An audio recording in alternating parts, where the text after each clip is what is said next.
Hi guys! I am back with another video in my book series. On my last video in the series, the popular book series that I want to start, I asked if you guys wanted to see another video about less hyped, less talked about on BookTube series that I want to start, and you guys all said yes. So that's what today's video is going to be. Just so you know, these series are going to be less hyped on BookTube in my personal experience. I may be completely missing a whole section of BookTube where people talk about these series much more, but I haven't been exposed to it. I haven't seen it personally myself. So I wanted to bring them to your attention because I haven't heard very much about them, but I am still very excited to start them. So the first series I'm going to mention is definitely something that I have heard a few people talk about on BookTube, but it doesn't get as much hype as, say, like Six of Crows duology, and that's The Realm of the Elderling by Robin Hobb. This is a huge series. There are a lot of different trilogies within it. This is a classic high fantasy series with a sprawling world and animal magic. It has a big fan base outside of BookTube, and I'm excited to start it because it feels like a world that you can really lose yourself in, and I love those kind of high fantasy books. So it's definitely not an unknown book series, but it's not something that I hear about a lot on BookTube. The next series is The Invisible Library by Genevieve Cogman, and this follows a library spy who is supposed to go to different realities and steal their fiction. I think this has like 6 books at least. I'm not sure on that, but the first book is about the spy being sent to an alternative London to steal a book, and it's already been stolen. Anything set in a library or dealing with books is obviously going to appeal to readers who love books themselves, so I'm very excited to try this out. I love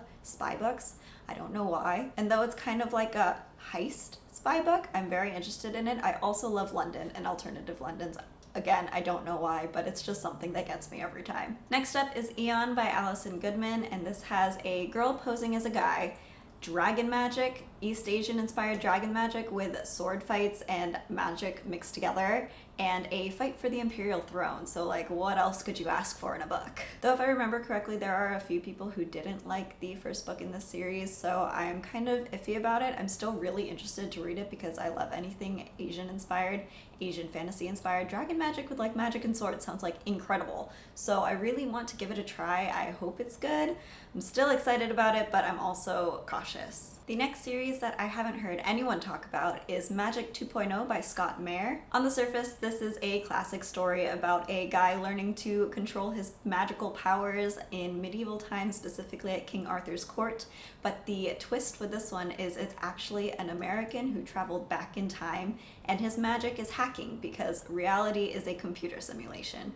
So this seems really interesting. It's a mix of technology and classic fantasy, and it seems very humorous as well, so I'm excited to give this a try. I love reading about like the computer world in books. I think it's so interesting. I grew up with a very like computer-centric family. Both of my parents are software engineers, and I have some experience with programming myself, so I think it's really interesting when I see a mix of those two worlds together, especially when it has an additional fantasy twist with becoming a magician at King Arthur's court. That sounds literally great. The first book in the Fallen Empire series by Grace Draven looks very promising. It's set in a world where every year girls from all of the villages are sent to the capital to be burned alive for entertainment. But in one village, it's been the same girl for the last 5 years because she has a way of disguising herself and getting out of the fire alive somehow. But one year, a gladiator sees through her illusion and starts blackmailing her to help him escape slavery. This is a YA romantic fantasy, which I have some doubts about.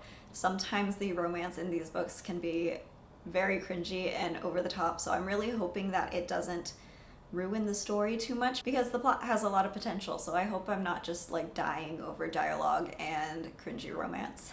But we'll see. I'm still interested to give it a try. The Poison Wars by Sam Hawke follows a master of poisons whose job it is to protect the Chancellor. But when the Chancellor is found poisoned, chaos ensues. This sounds like a high fantasy with a lot of political intrigue, plus there's the whole apothecary element, which I always love for some reason. I don't know what it is about like herb lore and mixing chemicals that just fascinates me, but it does. So the fact that this is the main character we're following really intrigues me. I believe this is a newer series, but I've only heard one person mention it, so I am interested to see what I think about it when I pick it up. Next up is The Epic Crush of Genie by F.C. Yee, and this follows a modern high school student as she's prepping for university when suddenly demons from Chinese folklore start terrorizing the Bay Area, and it's up to her and the new cute transfer student to save the day. Again, this is a YA romance, which it could go either way, but the folklore elements mixed in with the modern day Bay Area has piqued my interest, so hopefully this one is good as well. I love books dealing with mythology, and I'm especially interested to find more dealing with Asian mythology because that's not an area that I have much experience with, but I would like to know more about. The next series is Spells, Swords, and Stealth by Drew Hayes, and this is another humorous fantasy tying together fantasy and video games this time. It's set in a video game world where the NPCs or non-player characters have to take the place of the adventurers and save their town by fulfilling this quest. I don't play many video games, but I've grown up around video games all of my life, and I've always loved watching my family members and friends playing role-playing games. And again, the mixture of like computer life with fantasy in a book is just like perfect for me, and I'm very interested to read it, and it seems like it would be a lot of fun and very funny. And the last series I want to mention is Dragonsworn by Caitlyn McFarland, and this has shape-shifting dragon men and a girl who accidentally bonds herself to one when neither of them want anything to do with the other. So it sounds like a hate to love romance plus dragons, and I'm here for it. Again, with a romantic fantasy, it can kind of be hit or miss. Hopefully it's a hit.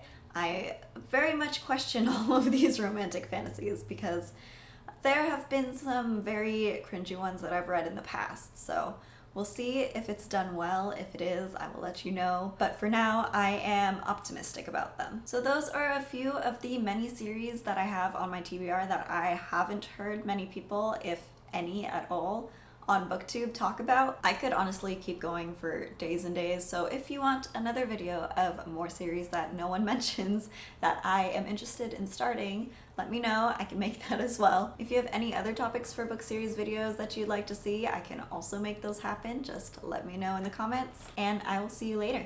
Bye!